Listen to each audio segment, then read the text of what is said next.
Episode 9, one episode before 100. Each episode's a milestone. We are right in the thick of things with the Be Awesome at BYLR August podcast, and we've got an awesome guest here that I just can't wait to dig into. Fresh off a plane from Pakistan, Jenn Drummond, who is a Build Your Life Resume member. And reached out to me on, I think it was Sunday. So you were actually you got back on Tuesday, right? So, Yeah, so I was um, en route. so first and foremost, thank you for your interest to be on the podcast. Secondly, what an honor. If I'm not the first podcast, whatever number podcast or media blitz that you're on, after hiking the second highest peak K2 on your journey to hike the second highest peaks in the 7 continents. Did I say that right? Yeah, Oh, definitely. It's a little mouthy. It's like there's a lot of words to get out of there. yeah. That's awesome. So welcome, and we're going to dig right into this. First of all, I got your message. I did a very high level kind of who is Jenn Drummond and what the heck is she thinking? But share with my audience, what what triggered, deciding to do this very interesting feat, and then I want to get into actually the technical difficulty and everything of this challenge. Yeah. So I was one of those lucky people that got a second lease on life, right? I Hmm. got into a car accident in 2018 that should have taken my life, and it didn't, thank God. But that's definitely a point in my life that was a line in the sand, right? Like Yep. life before accident, life after accident. When I was pleading with God or whoever you want to say to not die when I first saw the car get hit, I was Yep. like, I promise I'll do something worthwhile, Yep. right? So I survived the accident pretty much injury free, and then start on this quest of if I'm here, why? Like, Hmm. what's my purpose? What can I do to make an impact that will matter? Um, so 2019 was a lot of just reflection and where do I want to go from here? Then in the beginning of 2020, we had COVID, right? So that Hmm. kind of like slowed down the world a little bit. Um, Prior to COVID striking, I was planning on climbing a mountain in Nepal called Ama de Blam, which is a gorgeous mountain. Paramount Pictures uses it as their backdrop and their logo, Okay. but that got delayed. We're working on some math homework over here because of homeschooling. And one of my sons was complaining, and I'm like, listen, we do hard things. You got this. Don't worry. And he looks at me and he goes, we do hard things. Then why aren't you climbing Mount Everest? Because Hmm. to him, Ama de Blam's a bunch of like letters, right? It Yep. doesn't mean anything to him. And I said, well, you work on your math and then let's look into Mount Everest. So I took the opportunity. We kind of researched it and studied it. And I said, yeah, mom can do Mount Everest. That's fine. Ended Yep. up calling a coach and talking to him about, hey, I'm thinking of doing Everest. What are your thoughts? And he's like, I think you'd be perfect for it. Let's start training, buy this book. So I bought a book called The Uphill Athlete. And in the front of that book, there's some stories of people. And one of the ladies in the front had gotten a Guinness World Record for doing something in the Alps. I don't even remember exactly, but when you have children at home to get them to read, you buy books like the Guinness World Record and you know how many hot dogs someone can consume and all that other kind of stuff. And then half joking, when I was talking to my coach, I said, "Listen, I could have done that. I could have gotten a Guinness World Record. Like I'm a good person at suffering."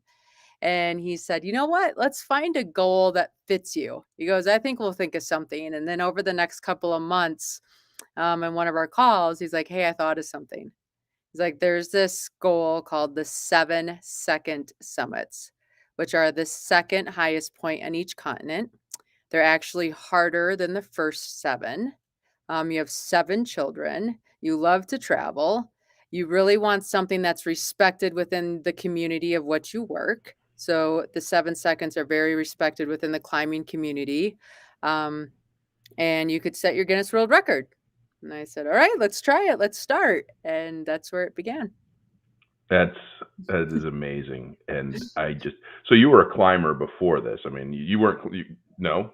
No, so I So Everest was like your starting point. well, I mean, so when I decided that I wanted to climb Ama de Blanc Yeah. in Nepal, they suggested that I go climb a mountain called Cotopaxi in Ecuador. And so I had first, at one point, I had climbed the Grand Teton in Jackson Hole. Then I Okay. flew down to Ecuador and climbed Cotopaxi, which is like 19,300 feet.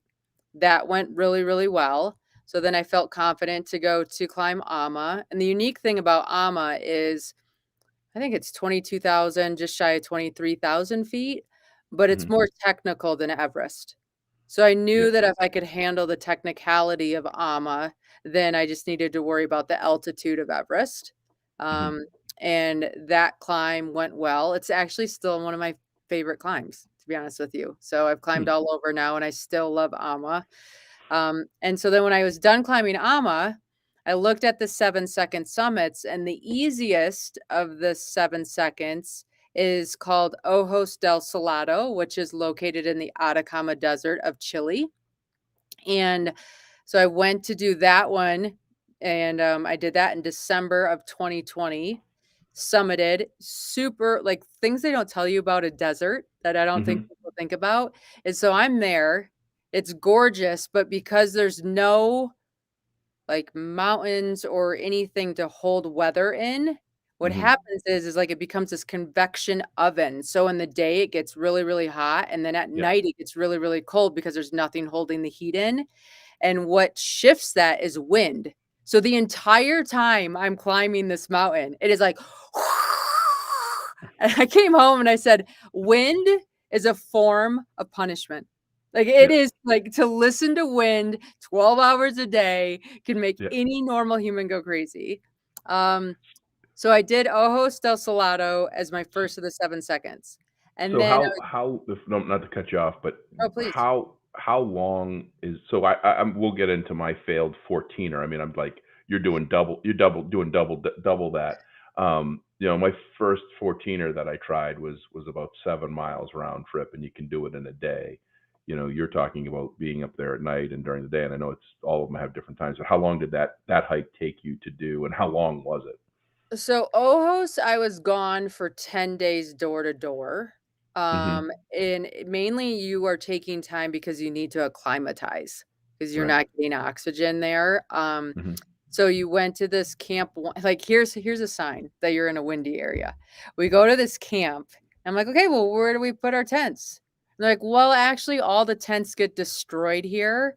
So that container truck thing Hmm. is what you're sleeping in. And I'm like, "Really?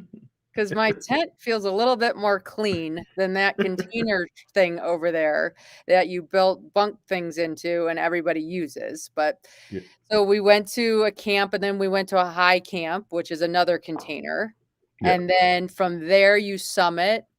And God, I think it was like a 12-hour summit day. I mean, Mhm. it's not crazy. Then on Ojos, the last little bit is about a 5, 6 or 5, 7 rock climb, and then you Mhm. get to the top, and then you come back down, and it's a lot of scree, which I do Yeah. not like. I prefer having stiff ground, but Ojos del Salado is actually a volcano, and if you're doing the 7 volcanoes, it qualifies as the volcano for South America as well. Um, Wow. so that was it was a successful experience. I'm like, "Okay, we're good, we're good." Yeah. Then my next plan was to do Everest because I had promised my son, and then I thought Everest would be good training ground for K2. You don't really want Mhm. K2 to be your first 8,000-meter peak.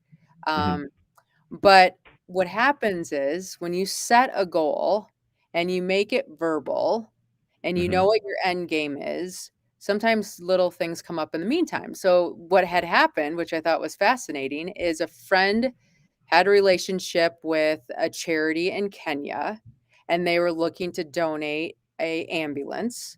And they said, "Hey, we heard you had a mountain to climb in Africa, which is Mount Kenya, which is located in Kenya. If you're going, would you mind delivering this ambulance on behalf of our charity?" I said, Mhm. 1,000%. So all of a sudden I'm like, okay, well, when do you want this done? And they said, well, we really like it delivered in February. So I ended up going to Kenya in February of 2021 to climb. Now, Mhm. the interesting thing about Kenya is that it's a 20 pitch rock climb. So you're in rock climbing shoes, you're in a harness, you have to physically climb up the mountain. It's not a hike. Um, Mhm. Kilimanjaro, which is the highest point in Africa, is a hike, Right. right? And so I'm like, okay, well, I'm a little afraid of heights, I think. So I Yep. had to go down to Vegas and train in the Red Rocks. And, Mhm. like, literally the first day I went, I I climbed for an hour. I was exhausted. I got maybe 20 feet off the ground, and I'm Mhm. thinking, "Oh, man, this is gonna get ugly." Like, I have to do how many pitches? And the thing about Kenya is that it's at the equator, so you only Mhm. have sunlight for 12 hours. So Yep. you not only have to climb, you have to speed climb because you don't wanna be repelling in the dark. Right. So it was like I had to go to Vegas 3 times to Mhm. work through my fear of heights Right. and get over that and be like, "Okay, this is train outable, I'll be fine, we'll go." So, luckily, I did that, and then the unique thing about Mount Kenya as well is that there's a couple different peaks on it. So one of Yep. the peaks is called Nelion, and Nelion is a wonderful place to stop, but the true summit is a spot called Batian that's 33 feet higher than Nelion, but it takes over 5 hours to get there and to make that peak happen because you have to go through this thing called the Gates of Mist, and Mhm. that has snow and rain and ice every single day because it's such a high point in Africa that it pulls all this weather in. Yep. So, of course, my guide there is like, "Oh, we're done. This is the peak." And I'm like, "No, it's not the peak. I know there's a different spot." He's like, "No, no, no, we're done." I said, "I have to come back to this country and climb this mountain again if we do not get to that peak. So you Yep. show me where this flag is that is at the top." And he's like, "Okay, we have to keep going." So we went and we had to ice climb and do all that kind of stuff and then came back down and it was a crazy experience. Yeah. How do you so so I did a so for the listeners, you and I have talked for 5 minutes prior to this. Yeah, yeah. We literally talked for 5 minutes. I was in New Jersey in my truck 2 days ago, and we introduced each other, brief talk, and so this is a lot of this is fresh and new, and you know nothing about me, and I know just a little bit more. So I did a Guinness Book of World Records attempt twice, not quite climbing. It was paddling a giant pumpkin down a river. Oh my god, Um, I love you. yeah, This is eight, awesome. yeah, 800-pound pumpkin. We tried 3 miles and 8 miles. A friend, Farmer Todd, he actually got it. I just went along for the ride. But there's all these rules, right? With Guinness, it's like Yes. you either need to pay them $10,000 for them to have a judge to quantify and qualify what you're doing, or you have to document, record, and have on camera, every paddle we make. So in this journey of what you're trying to do you have to do something like that? Like this, do you have to have everything documented? Do you have to put the proverbial flag in the ground on every peak? And how does that, what does that look like? Yeah, no, you do. So I have a Garmin that I climb with, and so that Hmm. Garmin's a tracker. Yeah. So you have to be tracked, and then you do have to take pictures at the summit. You have to have Hmm. 2 people verify that you did what you said you did, and they have to sign affidavits, and then, you just hope that nobody would it's pretty easy with peaks Yeah. because you can see a photo and there's nothing else behind you or whatever else like that, but, and some of the peaks, like, so, for example, on Ojos del Salado, they had a registrar, like, all the banks in Chile put they sponsored the mountains, and so Yeah. then they put little, like, chests on the mountain, and then you can sign the registrar book. So Hmm. we took a photo or a video of that happening, and then in Mount Kenya, they have a flag that is, like, I don't know, chained to the ground. It was actually Yeah. broken when I was there, but you hold the flag that's chained to the ground and say, like, "See, this is it, like, I won't pull off the Yeah. ground, I didn't bring it with me." Yeah. Um, and Here I then am. yeah, here I am. Yeah. So, yeah, they're really strict about it, but, they kinda have to be because like just recently, you have all these mountaineering expeditions that are setting records, right? Mhm. Well, they found out that most of the people were summiting the false summit of a mountain called Manaslu. So Mhm. Manaslu is one of the 14 8,000-meter peaks. Mhm. And so then now they're going back and realizing, like, there's a mad dash for climbing 14ers right now, not just because Mhm. of Nims's movie, but because there's people haven't climbed Manaslu. So now they can be like the first American to climb the 14 8,000-meter peaks, or the first Yeah. two ever, because they were climbing the wrong peak. Hi. Here I am. Oh, now I gotta turn this. I was trying to connect here. Sorry. We No, no, have a no. lightning. We have a lightning storm. Oh, why is it doing this? Hang on. I think there's a storm across the country right now, really. Wait, wait. Hang on. Let me shut everything off here. So this was wild. We are in drought. Can you hear me? Yeah. We have been in a drought forever here in Boston, and we just had a nasty set of storms come, lightning strike, power went out for a minute, and then something happened, and we're back on. So sorry about that. That is the real deal and how this all works. This might be the first time I have to edit so that there's not 2 minutes of downtime. But we were talking about Kenya. We were talking about the climb. While we're on Kenya, and we talk about Mount Kilimanjaro when you talk about hiking versus what you're doing. I mean, people like me can climb Mount Kilimanjaro, right? And I'm not saying like Of course, people I'm like you can. Come on now. right. No, but Yes. I'm just saying like people that are in relatively okay shape, Yeah. with the proper guide and with the timing and with the climate or the acclimating of altitude. Um, you have to do, I mean, you have to be doing some pretty insane training. Like you just said, you went down to Red Rock, you're doing, like, what is your training regimen to plan for this? And you're in Salt Lake City, if I remember correctly. I'm in So Park you're City. Yep. Park, So Park City. So you're at 7 or 8 thousand feet above sea level for your life. So yeah, you're that helps a part, ton. yeah, Yeah, and then also, so I live next to the ski resorts, right? So yeah, those ski resorts turn into hiking grounds in the summer. So I yep, can get vertical because most everything I'm doing is up a mountain, so all of it's vertical training. And then I can cross train with mountain biking, I can cross train with rock climbing, running, um, any of that kind of stuff. so So it you're helps. yeah, you're in a constant state of some form of activity and 7 kids. While you said while you indicated that it might be easier than my 2 kids to have 7, that does take up that burns some calories too, just in part, just in getting them to schools and Yeah, sports and everything. So yeah, yeah. um, And they no, so tease me because I'm the mom who is always trying to, like, do all of it. That's all yeah, of us moms, I guess. That's a yeah, definition of mom, trying to do all of it. right, Um, so I'm the mom who's at soccer practice, and yeah, I'll be, like, maybe running laps, so, like, around this field while he's doing it so I can get my training in and watch Junior do whatever they're doing.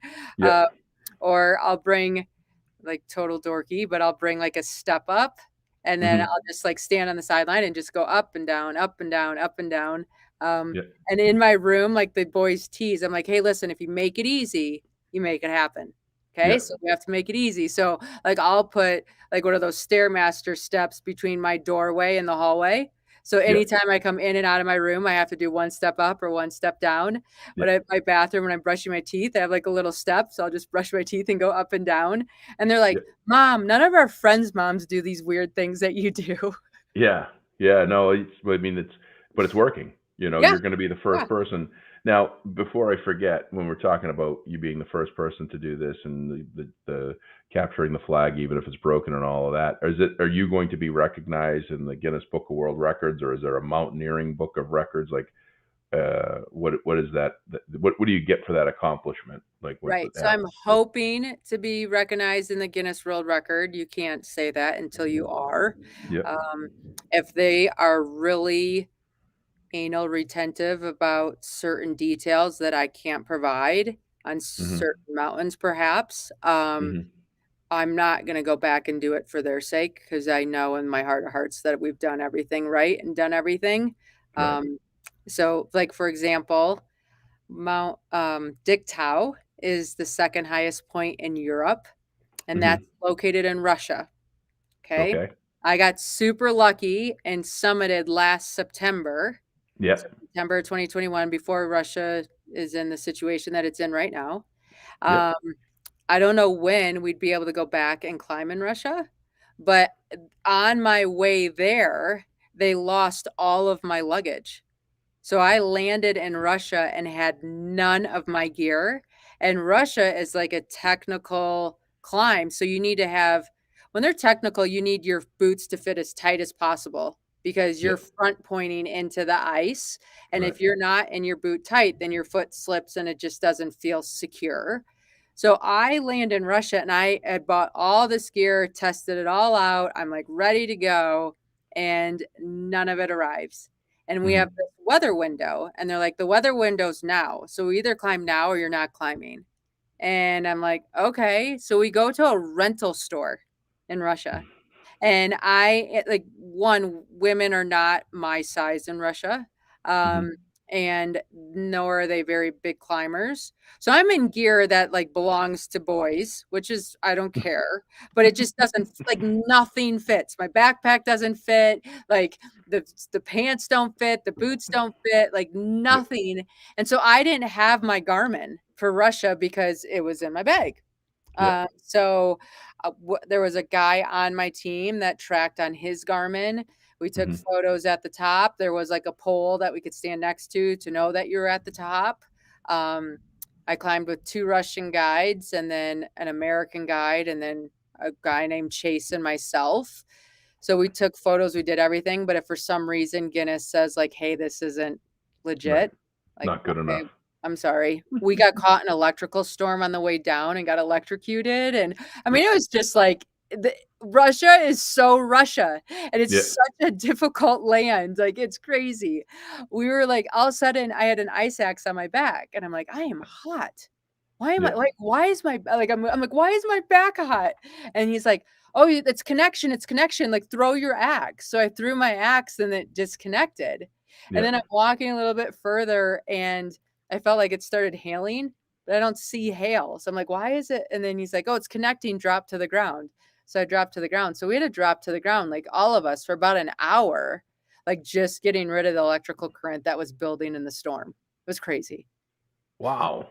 I know. Meanwhile, I've got the thunder and lightning storm outside my window. Just going. I don't know if you can hear it, but it's like it's wild. And I'm welcoming it as long as I don't lose power again. So, Yeah, yeah, yeah, yeah. um, Yeah, yeah, no, well, that's cool. Well, hopefully you get it. I mean, I think that there's enough evidence that should be out there, but Guinness is definitely an interesting, and I get it. You know, I put your name in understand the book too. that's got to stick, but that's pretty wild. So I'm checking off the mark. So you've done Russia, Yep. you've done Africa, you've done South America, right? Yes. You've done um, Antarctica. Antarctica. Yeah. Antarctica was awesome. I was gonna say, like, you don't people don't typically go to Antarctica for anything other than like exploratory stuff and to hike the second or the highest Those peak in Right, right, Antarctica, right, right? right, right. Yeah. What is It was what? just like, so it's so surreal, right? So Yeah. we in the United States, you typically go with a company called ALE. They pretty much Mhm.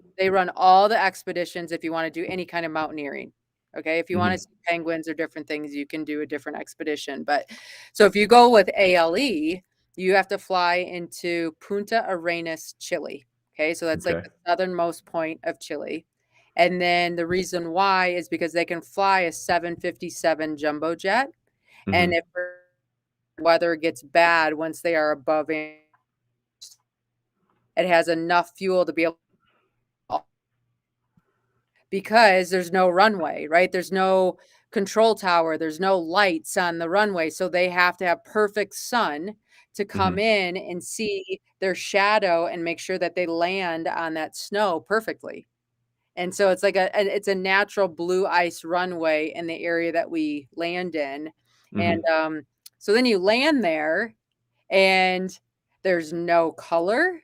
Like, you don't even think Mhm. about it, but there's no color. There's no green, there's no plants, there's no nothing. All it is ice white, and then like rock that you can Yeah. see in the sky, right? And then Yeah. there's no animals. Like unless you're out at the coast where you can run into penguins or different things, inland there's nothing. So you don't Mhm. hear sound. Right? You don't hear Wow. bird, you don't hear bugs, you don't hear, I mean, it's just Yeah. bizarre. And before you get on the airplane, you actually have to step into this like antibacterial mix so that Mhm. you don't truck anything in on your shoes. Huh. Right, and then they spray all your stuff with antibacterial because they're afraid of, which I totally understand, of bringing in some kind of bacteria that, like, becomes ice melting or something, Yeah.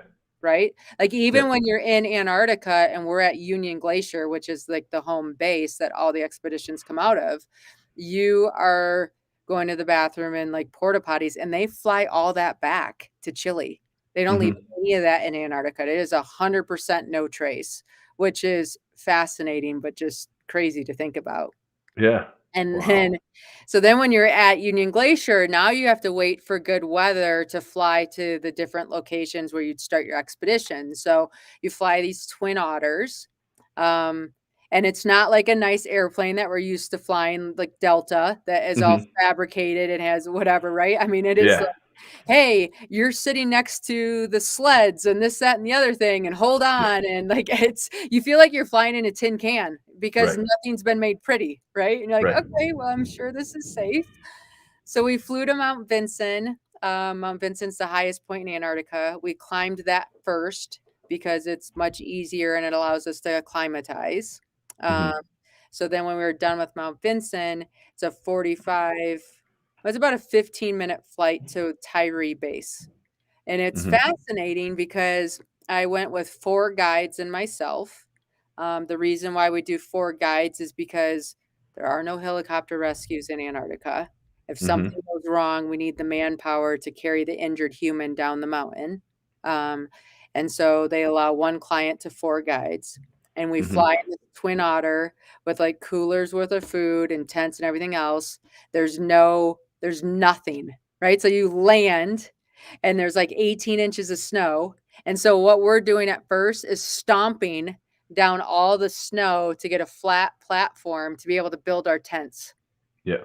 right? So I mean, it was just like, and then that plane leaves, and you're like, okay, well, we're by ourselves, so I Yeah. guess this is what, like this is happening. Um, Yep. so we set it all up, and so Tyree, we actually brought our skis so that we could ski to the base of it, and Mhm. then you hike up to Camp 1. We set up our tents on Camp 1, and then we came back down to base camp. And then the next day, like we had 3 weeks budgeted for a window to climb, and they're like, "You have the window tomorrow, so you guys should start going." And we're like, "Okay." Wow. So then we went up the next day, and prior to us, you only have 1 camp on Tyree because it's so steep, there's nowhere else to put one, Mhm. and it is a 21 pitch ice climb. And Mhm. so What is we so you've used numbers a couple of times with pitch. What does that mean? What does So a that 21 means, pitch mean? like, you have a rope that's maybe Mhm. 120 feet long that's Mhm. between me and the next guy. So then Okay. he'll climb up to a spot, and then once he gets to that spot, then it's safe for me to climb. And when Okay. we use that rope once, that's 1 pitch. Okay. Okay, and then we get to the next spot, and then we use the rope again. And Tyree's really steep, so you're using ice axe, toe pick, ice axe, ice. So your Yep. calves are screaming, right? Like Yeah. they're done. Um, so before we did Tyree, the group that did it before us, it took them 24-hour push to summit.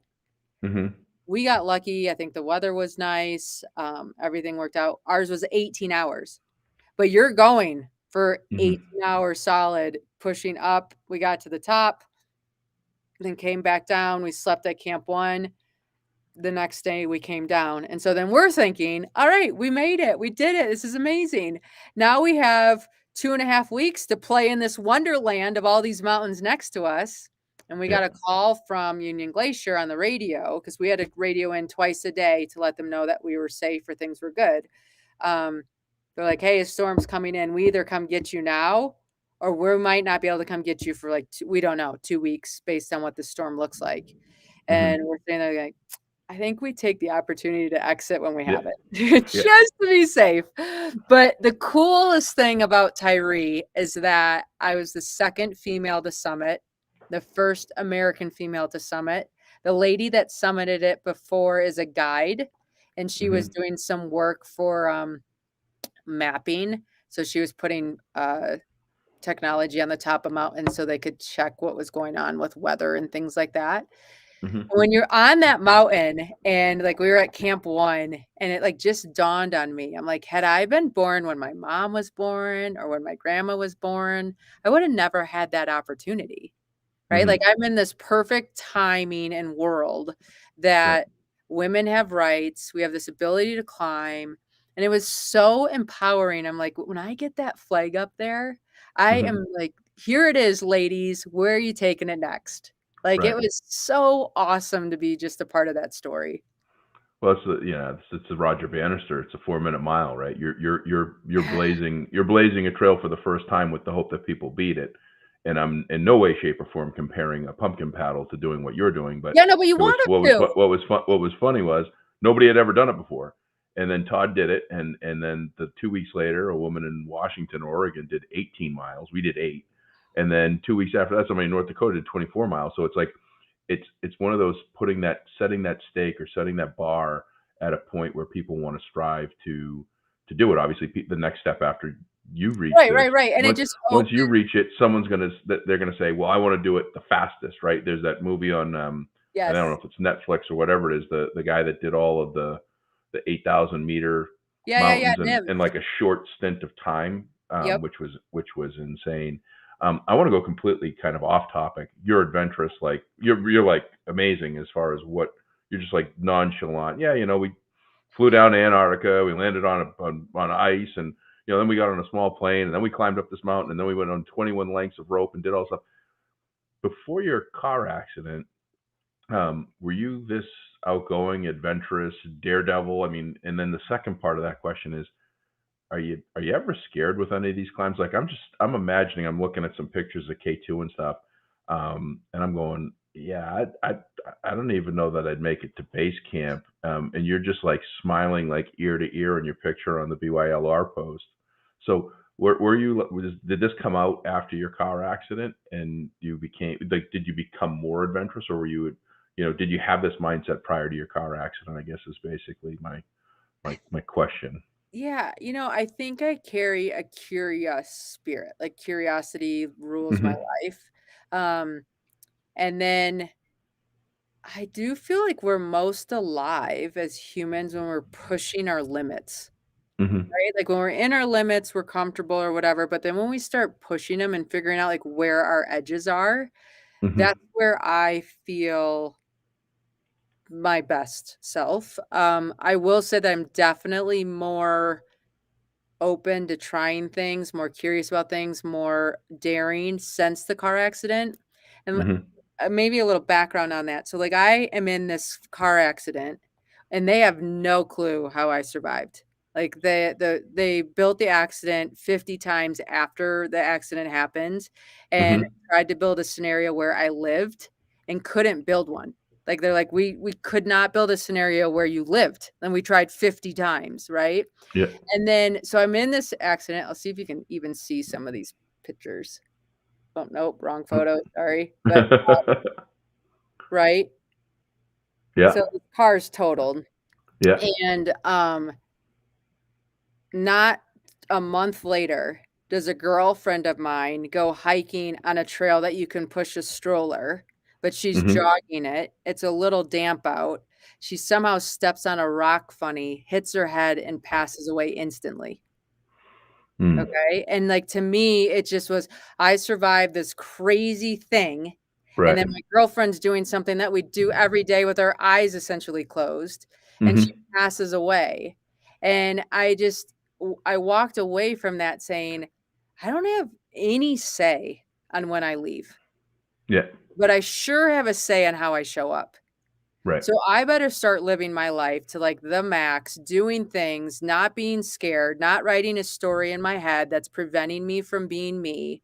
And as long as I'm like not squirrel suit jumping or doing crazy things, Mhm. then I'm living and I'm respecting the gift of life. But Yeah. if I stop doing that and I'm like, "Oh, I don't wanna go out because I don't wanna get hit by a car, or I don't wanna fall and hit a rock on my head and die," Mhm. then what's the point of even living, Yeah. right? I So it's love how I love back how to squirrel suit flying is the it's kinda barometer. I my think, line. climbing the second highest peak in the 7 continents, that's not that's that's I a know, but, like, what happens when you climb a mountain is, Yep. like, you take one step at a time. Yes. So when you take that one step at a time, it's not this vertical scary thing. Now there's scary sections, but Yeah. you just have to remind yourself, "I only have to go 1 foot in front of the other, and then once this is done, this section's done." Yeah. And the nice like, K2 is scary, 1,000%, and it's not even so scary about what you climb the mountain on. It's a monster to get to the mountain. Like, it's Mhm. 70 miles to get to the mountain, it's 70 miles to get away from the mountain, and it's not like there's a spot to get a Coca-Cola or a Snickers bar. Like, you're Mhm. packing up your tent, you're putting it away, you're pulling it back out, you're packing it up, you're putting it away, pulling it back You're out. hiking 70 miles each way to get to. Yeah. So how long were you out there? I was there for 5 weeks. Oh, wow. Yeah. Yeah, yeah, yeah. It's a monster. Yeah, K2 so, like and the nice thing about K2 is, like, when you're on the mountain, you're in Yep. a harness and you're in a rope, and you're, like, Yeah. at least, like, tied off to something to some level. I mean, that Yeah. rope can rip and things can happen, but, like, when you're trekking in and out of there, like, we're on this glacier that's moving, okay? Yeah. Like, you hear water all of a sudden, we're walking this section, and I'm hearing water, like, like flowing like a Right. waterfall. I'm like, "There's no waterfall." And they're like, "Actually, underneath this glacier in this section, there's this Right. huge tunnel that the water all runs under, and it's a waterfall." And we actually had 2 people drown at base camp this year Oh, because wow. in the daytime, the water's melting more from the mountains because the sun's coming down. So then what might have been if you had walked in this path at 6 AM, you might be Mhm. in water that's 12 inches deep, right? Right. At 4 in the afternoon in that same spot, you can be 3 feet deep. Right. Okay, because there's just that's where the water runs, so it all collects, and that's what happens, and a guy stepped down that's, like, an experienced climber from Pakistan, and he thought it was gonna be just this shallow little ledge, and he slipped, and then it sucked him underneath the glacier and done. I mean, it's Yeah. crazy what can happen there. Yeah, no, I was in I took a helicopter in Alaska out to some glaciers, and and the water is flowing and it looks so pretty, and you just want to cup your hand and take a sip of it, and then all of a sudden there's like this hole, Yeah, and our guide was like, yeah, you don't want to go too close. Like you slip and you go down there, it's going to be like a couple 100,000 years before we find you, yeah, because it's just all the it underwater, won't these spit you out again. Right. under glacier rivers and waterfalls and things. So, um, just on K2, how many other people are you got to walk 70 miles out, you got to walk 70 miles. How many people do you run into? Like, is this just like a caravan of on like is there are there people constantly going up and down, or because Everest. I read an article, and I could be tell me if I'm wrong, but like Everest is like overpopulated with people at times. Like there's so many people attempting to climb that it actually makes the climb that much harder, not because of the technicality, but because of the the the People crowding risk. of people. Yeah. Yeah, yeah, Um, yeah. So typically, like K2 has been, for example, prior to this year, K2 had only been summited by 400 people. Okay. Everest gets summited by 100 ever? ever. Yeah, there's been more people in space than on the top of K2 prior to this year. I can't say after this Okay. year. This year, there's record numbers on K2 for sure. The day that I summited, there was, I think, over 100 summits. Which Wow. is like, that's the biggest summit day K2's ever seen. So, Hmm. we're probably at, like, 520 some summits total in existence for K2 now. Prior Wow. to this year, we were not even at 400. Um, so Why it is was that? well, one, I think mountaineering is becoming more like a Hmm. hobby for more people. Ever since NIMS came out with the 14 Peaks movie, I think more people are trying to do the 14 Peaks. Hmm. Um, it was really interesting this year because of maybe the 120 summits total for the season, and I know I'm a little bit low, but right in that Hmm. range. I think around 30 were women. Mhm. which that's huge because prior to this year, it's been summited by like 20 women total, Mhm. right? So now we're up to 50, and a lot of the women that were climbing this year were from the Middle East and of Muslim religion, of Mhm. different oppressions that they have been like kind of waving their flag and saying, "Hey, we're moving forward. Here's like Mhm. the new way it is for women to respond in our cultures." Um, it's been awesome. Like that's probably been the secret win of getting into this climbing. Mhm. One, you connect with people. Like I'm a minority as a U.S. citizen for sure. Mhm. I'm a minority as a female for sure. Um, and you run into other people, and it's like an area that we can all connect on because you don't need to be have a certain level of education to be an awesome mountaineer. You don't have to have Right. a certain level. Like it's just such a connecting ground.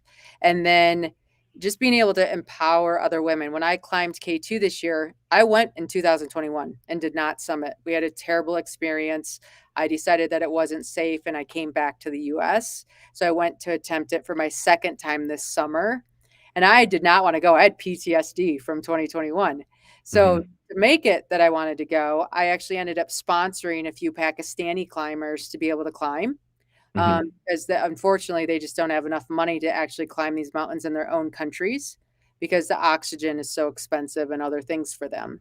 So I'm like, okay, well, the only way that I'm going to be excited to go back to K2 is if I'm part of something bigger than me or something that Mhm. makes something possible for somebody else.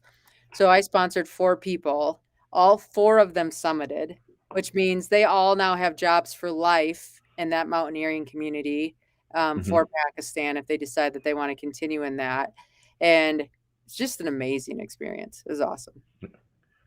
And you said oxygen, so you're using oxygen. Do you have to carry oxygen tanks, or is there some sort of magical device that you put on that They're creates coming out with oxygen? something. They don't have it yet, but they're coming out with something. So right now, how you Of course we are. Yeah, yeah, Yeah. yeah, yeah. Yeah. What they need to because it would actually make everything safer because right now, whether you're breathing in or out, you're Mhm. using the oxygen's continuously flowing, okay? Mhm. Right now, they're working on a device that allows it that the oxygen only flows when you breathe in. So then it Okay. stops the oxygen so that you can breathe out, which would allow like less tanks to need to be used, and allow less like weight to have to be carried. It would make it like safer for everybody. So Hmm. they're in the works of that. They just haven't been like advanced enough to be able to carry them forward. But I'm really looking forward to that just for the community and making it safer for everybody. So you're close. I'm You've close. got 5 what's done. 5 done, 2 to go. Yep. When are the final 2 slated? I mean, you literally have to like put a date out there and hope. I mean, you go whether there's as long as there's weather enough for you to be able to do it safely, you're going to do it, right? So you Oh, yeah. choose the best time of year to climb, the best number of Yep. days, what have you. So you have the 2 dates of the remaining 2, and what are they?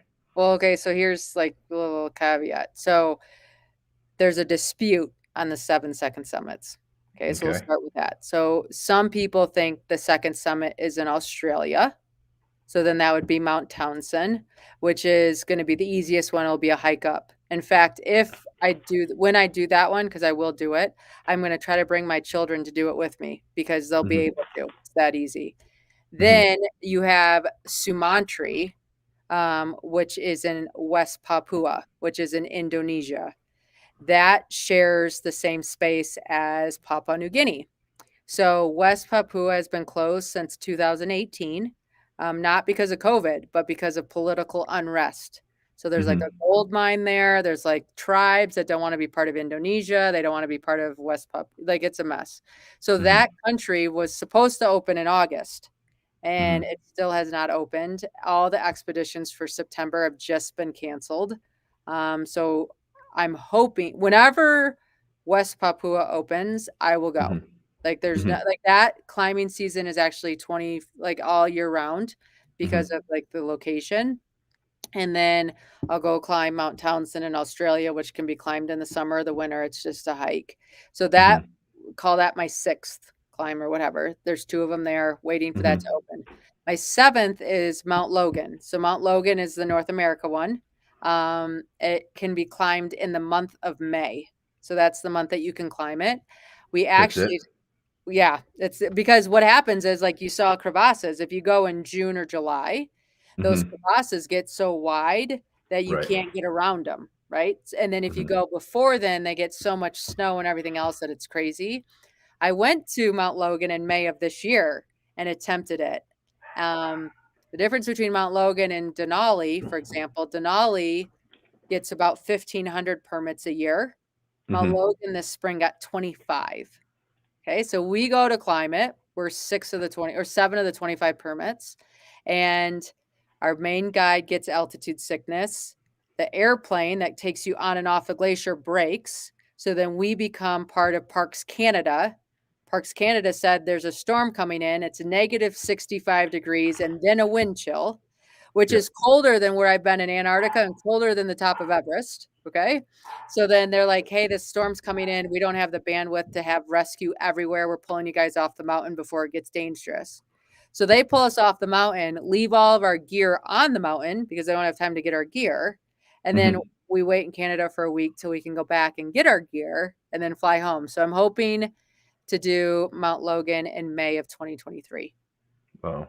And, like, Parks Well, Canada knows me because I, like, threw such a fit. I'm like, "Well, I'm gonna wait until the weather goes, and you're gonna drop me back off there, and then I'll finish." And the yeah. guy's like, "No." And I'm like, "No, I'm gonna do that." He's like, "No." And I'm like, "Well, I'm back next year." He's like, "I'm not doubting it for 1 second." So What What was the temperature on the top of K2 last week? so K2, actually, I don't even know, but it was warm. It might have been, like, -20, which Yeah, I know, that's warm. warm, warm, warm, warm. But, like, in mountaineering terms, I'm in Yeah. 8,000-meter boots, I'm in Yeah. this, like, huge 8,000-meter puffy, like, outfit, like, that is warm.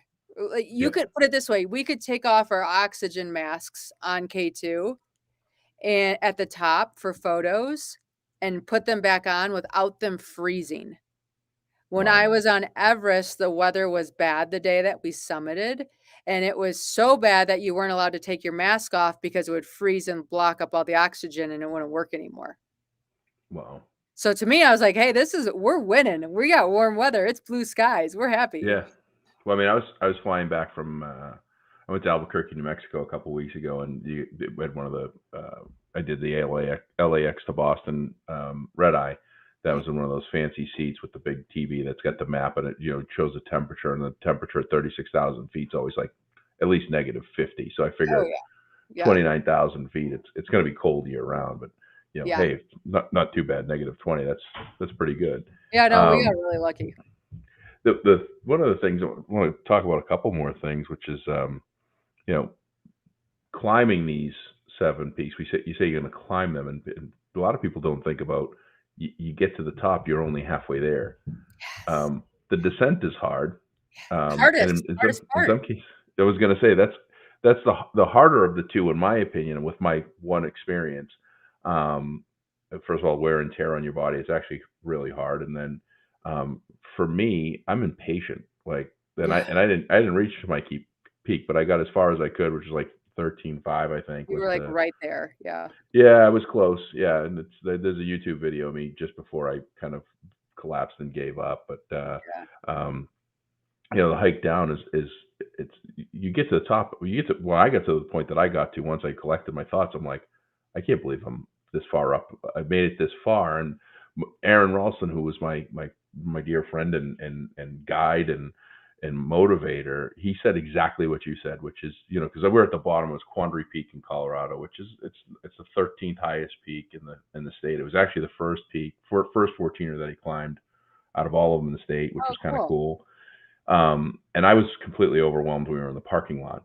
It's like, hey man, just one foot in front of the other, and Yep. just like look down, don't look around, just kind of look at your feet, make sure you go in the right direction, and one foot in front of the other. We'll get there.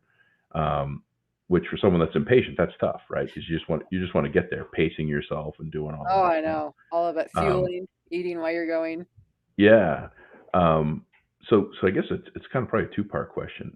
When you get to that flag to the top, when you get to the top of K2, you know, there's got to be a feeling of exhilaration, then elation, and then yikes, now I got to climb down. Yeah. You probably have a million thoughts in your head. Like, what is that? What is it?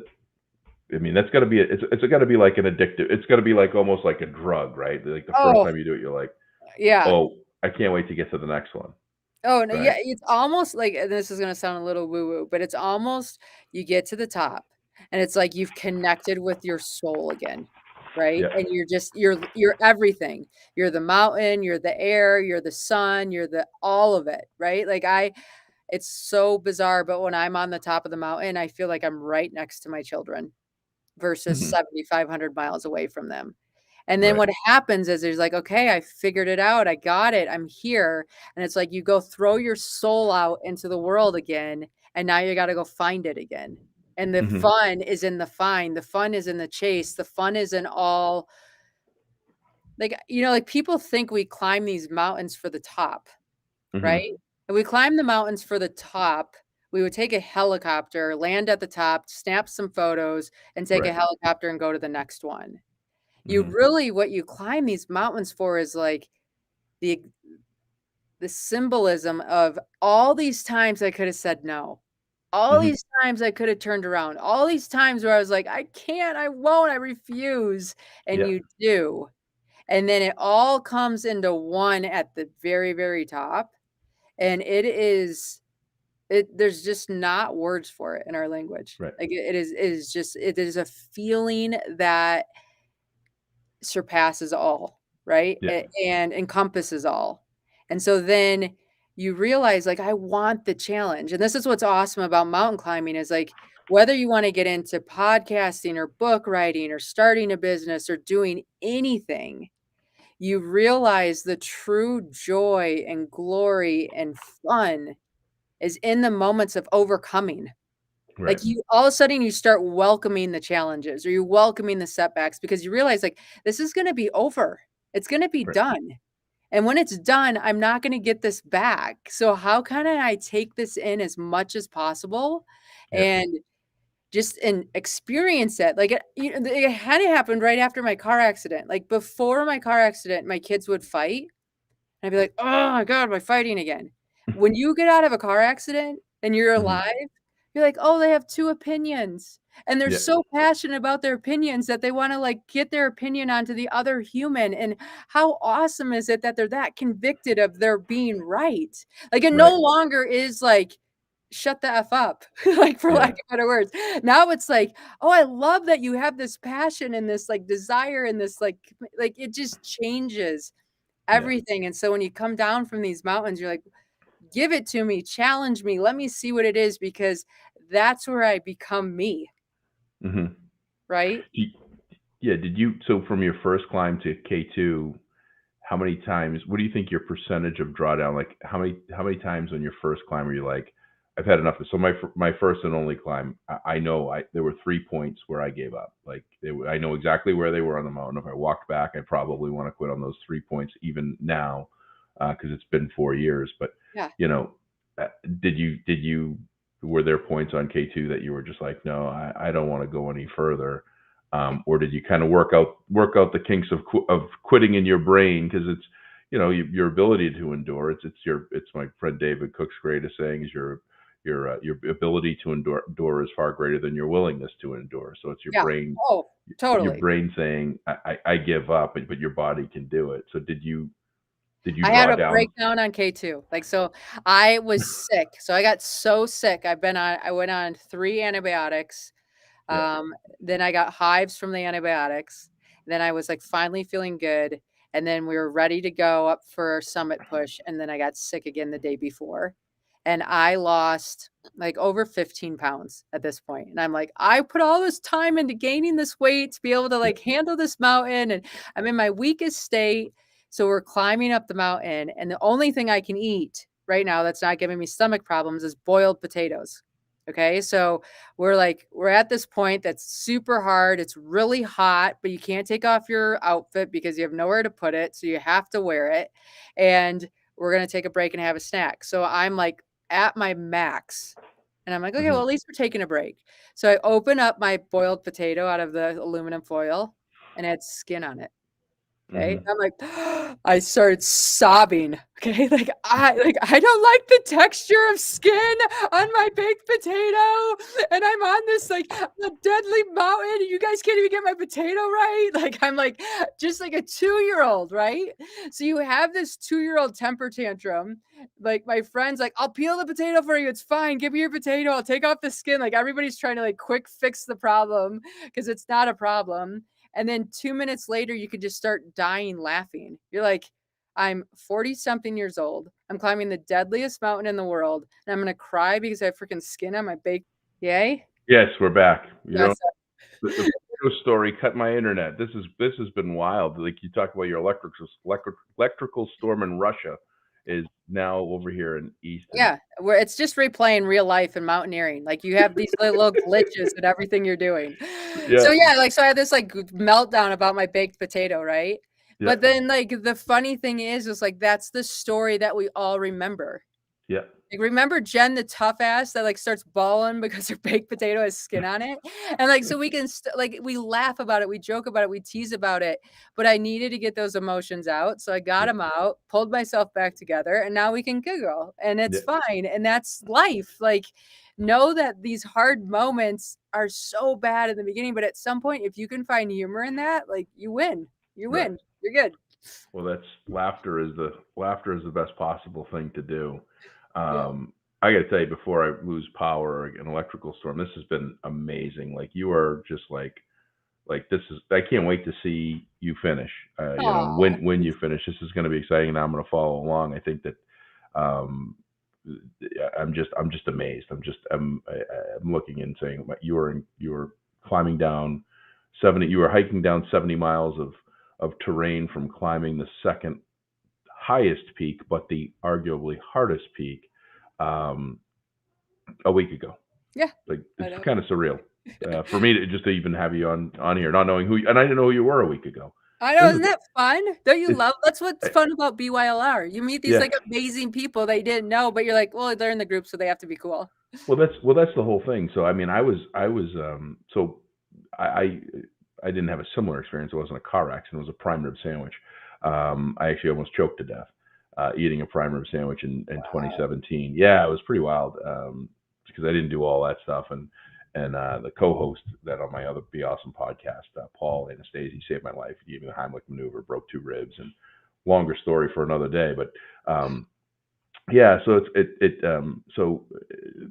had all these that started Be Awesome 4 years ago. Had a whole bunch of things happen. I lost a job that I had for 17 years, helped grow to what just got sold for over $1 billion, and was one of the first employees, and had all like these kind of strange defining moments in life where I was like, hey, I got to figure some things out because I'm just a disaster. I'm still partly, you know, I tell people all the time, I'm not always awesome, even though my companies Be Awesome. I don't have all the answers, and there's times that I'll get mad because there's skin on a baked potato too for no reason because I Yeah, love the skin on a exactly. baked We're potato. So all allowed to throw a fit about skin on our baked potatoes, yeah, okay? So let's call it so there. so I started following Jesse Itzler on Instagram because I heard about his Hell on a Hill a couple years ago and living with a seal and living with the monks and kind of just was like fascinated by some of the stuff. And then I heard about the BYLR calendar and all this, and then I was like, looked at the membership and I was like, well, that's a lot of money. And I sat on it for about a month. Right. I'm like, do I do this? Do I make the commitment? How invested am I willing to be? And so I did it for New Year's. That was my New Year's Oh, that's resolution was to awesome. just jump on and do it. And so I went on the first call in January, and I was like, it just paid for itself. Like Yeah. just listening to Yeah. Jesse for an hour, it paid Yep. for itself right there. Followed along in February, followed along in March, and then April, May, I think June, I was flying for each of the monthly because I want to do the live calls, like the recording calls. Like every They're statistic not the same shows, energy. They're right? different. Yeah. Every statistic shows that you don't even get to it. You don't even go to it. So, but I did the July call and I started getting more active on the member chat and all that, and I started seeing, and I had interacted with no members. Like Okay. I was doing all of the professional development, following and bettering myself, and the 1 hour sessions with Jesse, but I did no real interaction with any members. But I was seeing like all these people having like cool stories and putting things on, um, and so the July call, there were a couple people that asked questions or made comments, and then there was the podcast, how to start your own Yeah. podcast. Yeah. So I don't know. One day after the hour with Jesse in July, I was like, you know what? There's a whole bunch of people I don't know. 1,500 to be, somewhere around that Exactly. Right. exact. Right. So a lot of them have never been on a podcast. I've got over 250 episodes total in my life, accrued, and I do it a lot differently. So I don't have set days and times. So whenever my guest can do it and I can do it, that's when we do it. I don't edit. I'm going to try to edit out the dead time of the power loss. But if I don't, that's okay, because I want it to be raw and real, and I want it to be genuine and authentic, and I don't want people to think that I don't say or any of that other stuff. Um, and somehow we were able to be in the first top 2.5% globally for podcasts. So I try to tell people, just be you, just do your thing, and don't read every book on how to do it, because it's going to take too long. And so I Right. was like, for August, I'm just going to do BYLR members. It's going to be awesome with BYLR members. Put it out there. And the first two messages, I got like nothing. And then I was like, I'm just going to keep messaging and keep putting that out there and keep putting that out there. And it truly is. All you have to do is be a member, and you're on. Like the first one, Joe Bafia, he wanted to talk about his vacation rental book, and we talked about life. And he didn't get to climb his Misogi. Misogi was to climb a 14er, the highest one, and the lower 48, and he didn't get to do it. So now we're potentially going to be climbing a 14er together at some point. And then and then Mark Resnick, who happens to be that guy David Cooks that I referred to, it's his brother-in-law. He lives in Milwaukee. Heard him on a podcast, and he created my Misogi. He's like, Josh, Be Awesome was supposed to be a book 4 years ago. You haven't even started writing it. That's going to be your Misogi. You're going to finish the book, and I'm going to help you. Never met the guy. And he lives 15 minutes from me. So like, Oh, I uh, love um, it. and then like meeting you and having just a message, and then us talking for 5 minutes, like that's really cool. So I'm looking for the next members that want to come on, and share their stories, and it can be whatever. I mean, we can talk about nothing. We can talk about thunder and lightning storms taking power out. It doesn't matter to me. So, but Right. what I'm finding is there's some really really cool people on this group, and well, a big reason why I'm going to continue to stay on it. Yeah. It's not just Jesse, which is what the primary reason I came on for. It's everybody. So it's very cool. That's awesome. Is this your first year, or have you been following it Yeah, along no, for? this is my first year. And Yep. so in like with Jesse's speeches, one of the things I did back in February, right? So we have a place in Park City, and then we had like a little condo place in Park City that wasn't being used for the month of March. And so I'm like, you know what? I'm gonna give big in BYLR and see what happens. So Hmm. I offered up the condo for free for anybody that wanted to come for in March. And I Hmm. had 5 people take me up on it. And so then they came like, well, what can I do? What can I do? I'm like, nothing for me.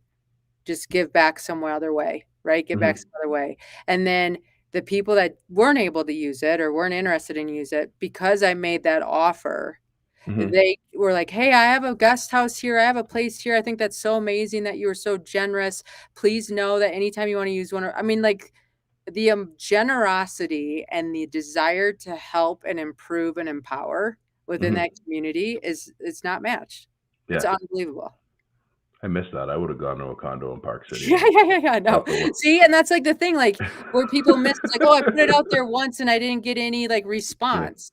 No, you put it out there once and it just was, like, it got Oh, lost in the shuffle, so you put it out there again and look at now yeah. what happened, right? Like, you just never know. Yeah, I'm not going to stop. Like this, and this month just Yeah, happened, and I had no idea that this was going to be the month of networking. right, So that's what I'm doing right now. I've met in essence 3 people I wouldn't have otherwise met by giving a platform that's mine to you to help promote whatever it is that you want to do, or just to get on and talk.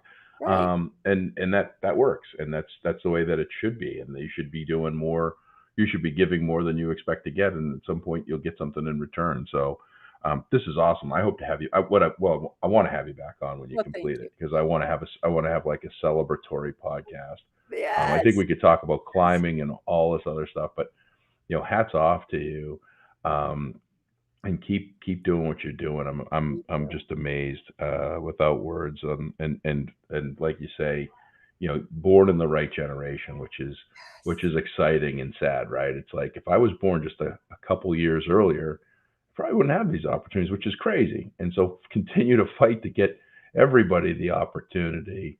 Continue to get everybody the opportunity to do things like you're doing to reach their own 4 minute mile. So, Yeah, um, No, this is great. Did I miss anything? I think we covered a I think whole so. bunch We of covered a bases. lot. I mean, I feel Yeah. like I jibber-jabbered forever. I should have asked No, more it's great. questions, but it was No, super no, no. fun. No, it's I put out I could ask any other questions. Think I got everything covered other than no, I got it all covered. I got how long, I got the what's left, and I can't wait to see it.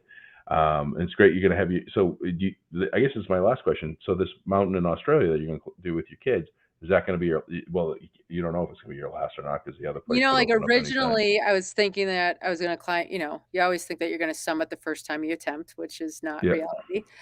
So I thought I was gonna summit Mount Logan in May, and then because Australia is on the opposite time of the year of us, right? The yeah, best time to climb that mountain really is October.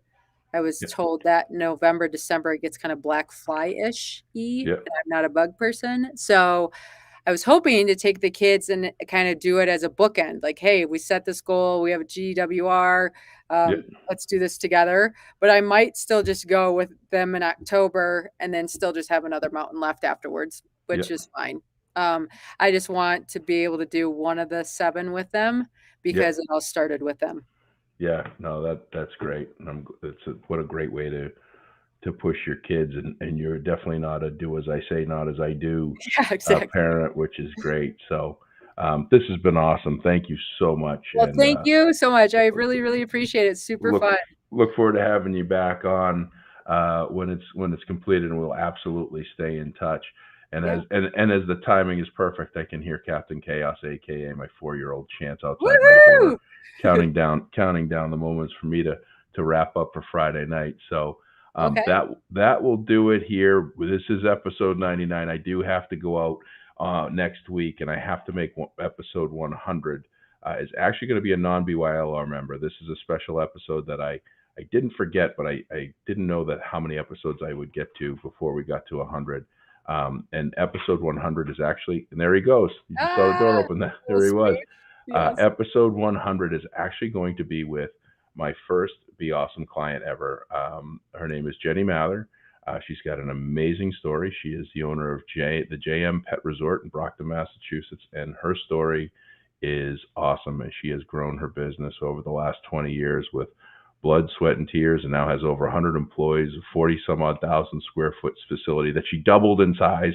That was completed literally months before the COVID shutdown. So she has gone through a lot. So we're going to have Jenny on next week, and then we're going to get right back into the BLR members. I'm going to start being a pleasantly persistent pain in the neck, asking members to come on board and share their story, and get on like Jenn did here. So in the meantime, those 5-star rating and reviews, please, we'd love them. That's what gets us to the top 2.5%, allows us to continue to grow. If you do it, send you a free T-shirt. Send me your shirt size, address, and we put a shirt in the mail for you free of charge, because we know it takes your time and you got to put your name on the line. So follow, share, subscribe, do all that fun stuff. Jenn, happy climbing, and Thank you, thank you. in the meantime, if you can be anything, be awesome. Have a All great right. night.